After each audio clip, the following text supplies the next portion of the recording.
Bakit sa wala sa akala mo na hindi na matatapos ang mga pagkakamali ko, na matagal ko na pinagsisihan ang mga pagkakasala ko sa mga ibang mga tao pa, kaya nang malaman ko ang dapat na tama ang mga hakbang na gagawin ko, hindi lang sa pamilya ko ako lumayo. Ako sa kasalanan ko sa kapatao ko, hindi ibig sabihin tumatakas ako sa responsibilidad ko sa asawa, anak ko, at inalis ko na ang masamang elemento sa kalalitan ko naman.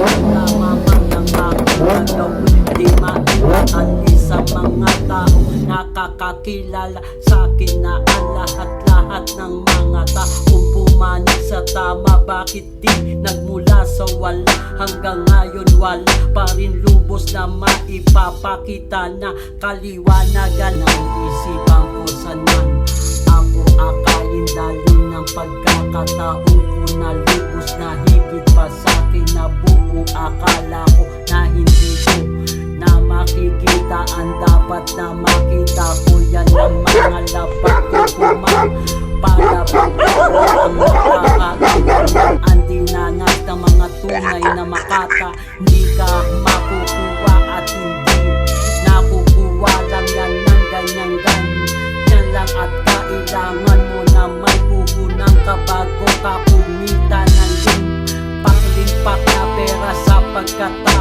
o ang kapital ng sursugon at ng buong Pilipinas. Yan ang lagi mong pagkakatandaan at wag mong iaalis sa isipan mo ang mga panahon noon at panahon ko na ngayon, at ang lahat ngayon na noon sa Pangasinan.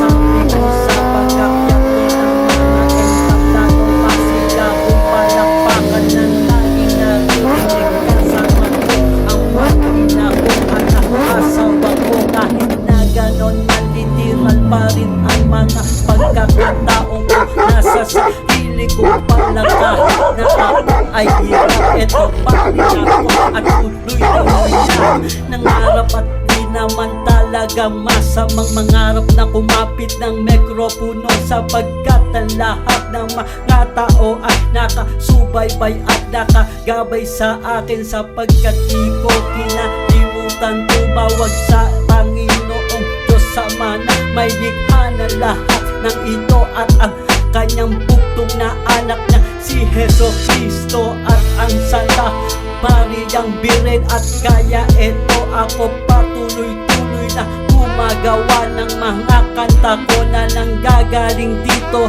sa isipan ko. Ano man ang mga pangyayari sa akin na masama, hindi na dapat ko pang isipin dahil nangyari